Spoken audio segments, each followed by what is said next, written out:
ஏன் வேண்டும் நாம் தமிழர் ஆட்சி என்ற கேள்விக்கு விடை தெரிந்து கொள்ள வந்திருக்கும் அன்பான உறவுகளே, அருமை சொந்தங்களே, உங்களுக்காக விரிவான விடையளிக்க காத்திருக்கும் நாம் தமிழர் கட்சியின் எழுச்சி நாயகன் இடும்பவனம் கார்த்திக் அவர்களே, நாம் தமிழர் கட்சியின் வெற்றிவேல் வீரத்தமிழர் முன்னணியின் தமிழர் செந்தில்நாதன் அவர்களே,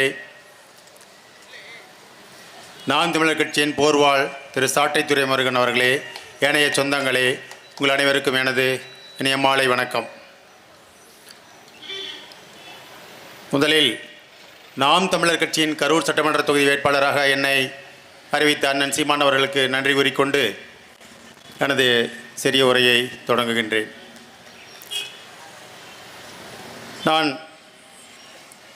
கரூர் பாராளுமன்ற தொகுதியில் 2 முறையும், கரூர் சட்டமன்ற தொகுதியில் 2021 தேர்தலிலும் போட்டியிட்டேன். 2019 பாராளுமன்ற தேர்தலில் நான் பெற்ற வாக்குகள் 7300 என்று நினைக்கின்றேன். அதன் பிறகு நடந்த சட்டமன்ற தேர்தலில் நான் பெற்ற வாக்குகள் அதே அளவுதான். ஆனால் 2024 நான் பெற்ற வாக்குகள் கிட்டத்தட்ட 15000 வாக்குகள். அதனால் இங்குள்ள வாக்காளர்கள் சிறிதாக தங்களது எண்ணங்களை மாற்றிக்கொண்டு வருகிறார்கள். இங்கு நல்ல வேட்பாளர், நல்ல சட்டமன்ற உறுப்பினர் வர வேண்டும் என்பதில் உறுதியாக இருக்கிறார்கள் என்பதை நான் உணர்ந்து கொண்டிருக்கின்றேன். இருப்பினும் இவர்களை மாற்றுவது எது? தேர்தலுக்கு சிறிது நாட்களுக்கு முன்னால் இவர்களின் மனதை மயக்கி இவர்கள் கொடுக்கும் இலவச பொருட்கள் தான். 2021 சட்டமன்ற தேர்தலில் எவ்வளவு இலவசம் கொடுத்தார்கள் என்பதை அனைவருக்கும் தெரியும். அதை நாங்கள் ஆதாரபூர்வமாக தேர்தல் கமிஷனுக்கு அனுப்பி கூட வைத்தோம். ஆனால் எந்தவித நடவடிக்கையும் இல்லை. இந்த முறையும் கூட உங்களுக்கு பல வகைகளில் ஒருவேளை நாங்கள் 2024 15000 வாக்குகள் பெற்றுவிட்டோம் என்று நினைத்தார்கள் என்னவோ தெரியவில்லை. இந்த முறை தீபாவளி, பொங்கல் போன்ற பண்டிகைகளுக்கு ஏற்கனவே 2 முறை அனைவருக்கும் பரிசு பொருட்கள் கொடுத்து முடித்து விட்டார்கள். இன்னும் சிறப்பான பரிசு பொருட்கள் உங்களுக்காக தயாராகி கொண்டிருக்கிறதாக அறிகின்றேன். இந்த மாதிரி உங்களுக்கு உலகத்தில், இந்தியாவில் மட்டுமல்ல உலகத்தில் அனைவராலும் விரும்பக்கூடிய தங்கம் கூட உங்கள் வீடு வாசல் தேடி வரலாம் என்று நினைக்கின்றேன். 1 கிராம் 2 கிராம் தங்கம் கூட கொடுப்பதற்கான வாய்ப்புகள் இருக்கின்றது. அந்த அளவுதான் உங்களை அவர்கள் எடை போட்டு வைத்திருக்கின்றார்கள். நீங்கள் ஒன்றை புரிந்து கொள்ள வேண்டும். இது ஒரு நாளில் நீங்கள் முடிவெடுத்து அந்த இலவச பொருட்களை வாங்கி கொண்டு வாக்கு செலுத்துவதனால் முடிந்துவிட போவதில்லை. அடுத்த 5 வருடத்திற்கு நீங்கள் அவர்களுக்கு ஆட்சி அதிகாரத்தை கொடுக்கிறீர்கள் என்ற எண்ணம் உங்கள் ஒவ்வொருவரின் சிந்தனையிலும் வர வேண்டும்.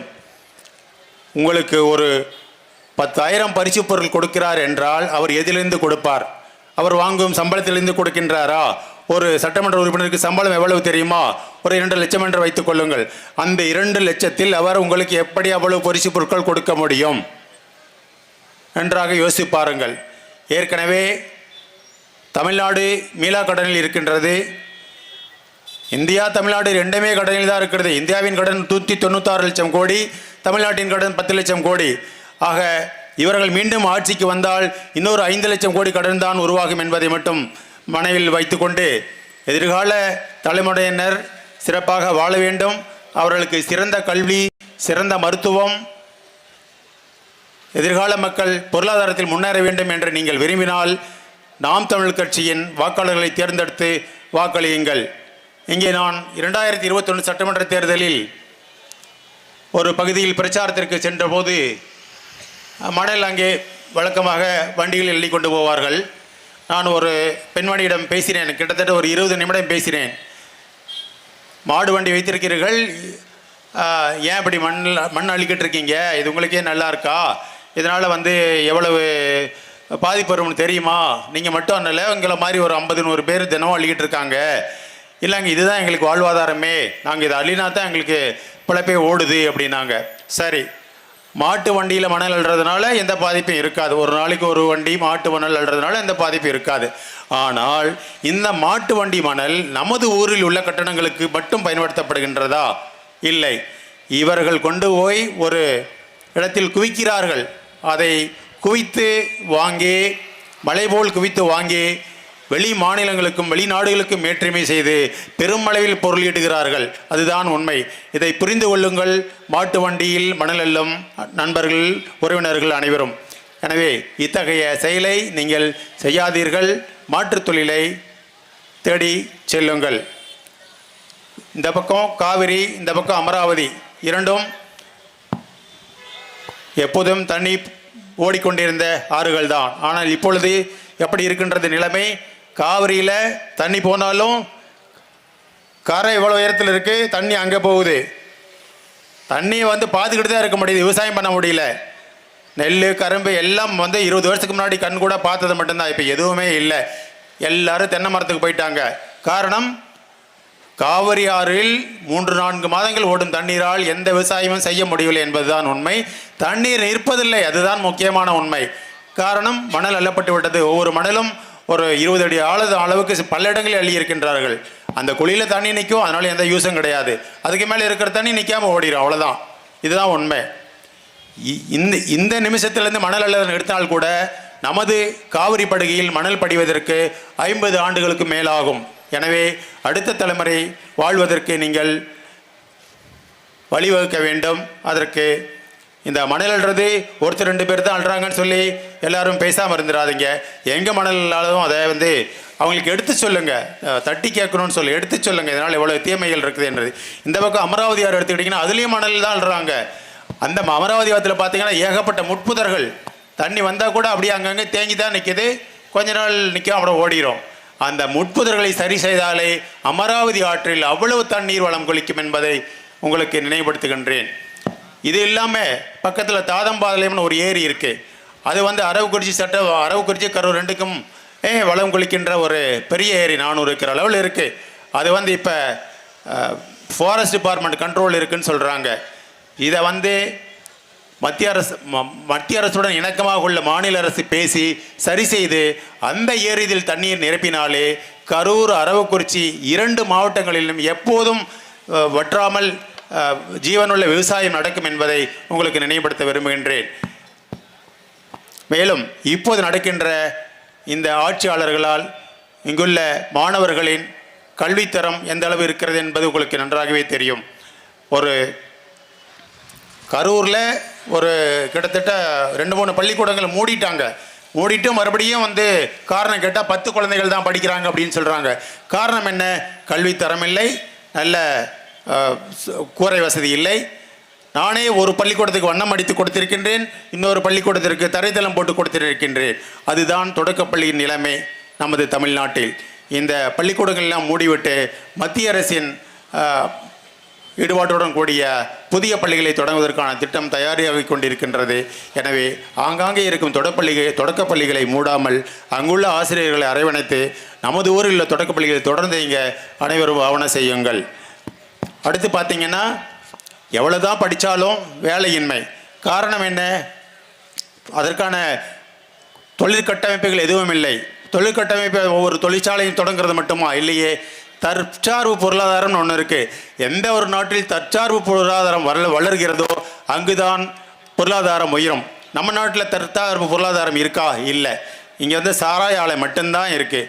இங்கே நல்லா வெளி நனைஞ்சாலே அதை பாதுகாக்கிறதுக்கு ஒரு நல்ல கூரை அமைத்து விவசாயிகளை பாதுகாக்க முடியாத ஒரு சூழ்நிலை. அதாவது சாராய கடையில் இருக்கிற சாராய பாட்டில் ஏசிக்குள்ளே இருக்குது.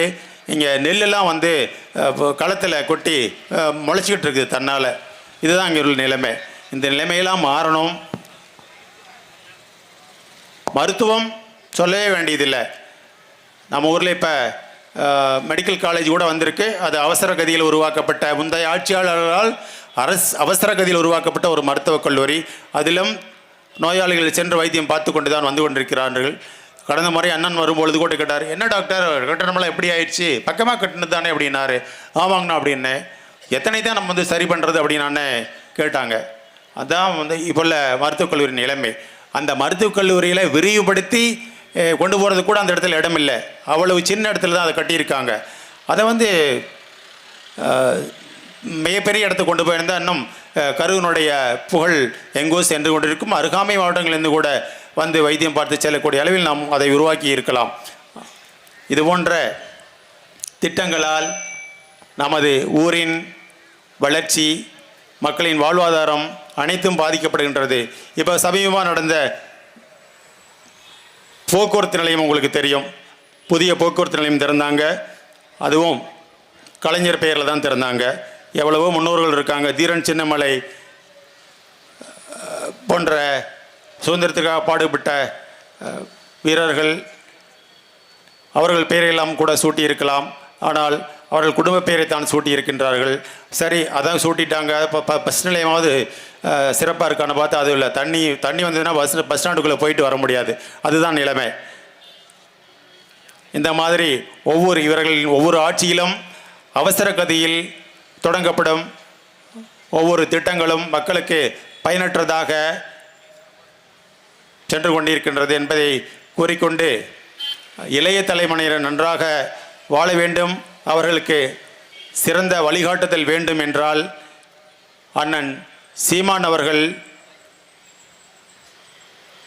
உங்களுக்காக தயாரித்து கொடுத்திருக்கின்ற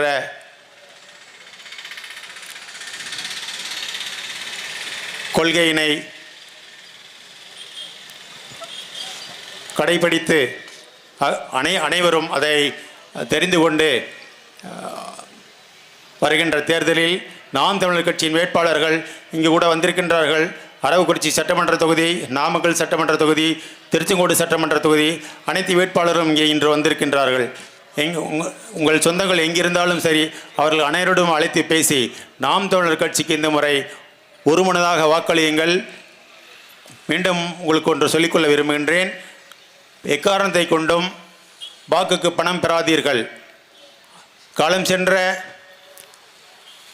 தேவர் திருமகனார் சொல்லியிருக்கின்றார், வாக்குக்கு பணம் கொடுப்பவன் பாவி, அதை பெற்றுக்கொண்டு வாக்கு செலுத்துபவன் துரோகி.